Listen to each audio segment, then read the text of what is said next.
ஒரு தரம் சரவணபவா என்று சொல்பவர் உள்ளத்தினில் நினைத்த எல்லாம் உடனே கைகூடும். உடனே கைகூடும். சரவணபவா சரவணபவா சரவணபவா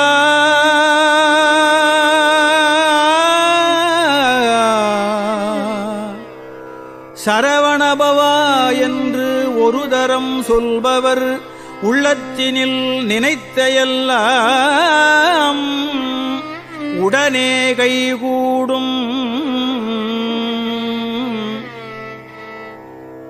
என வேதங்கள் மொழியுதே.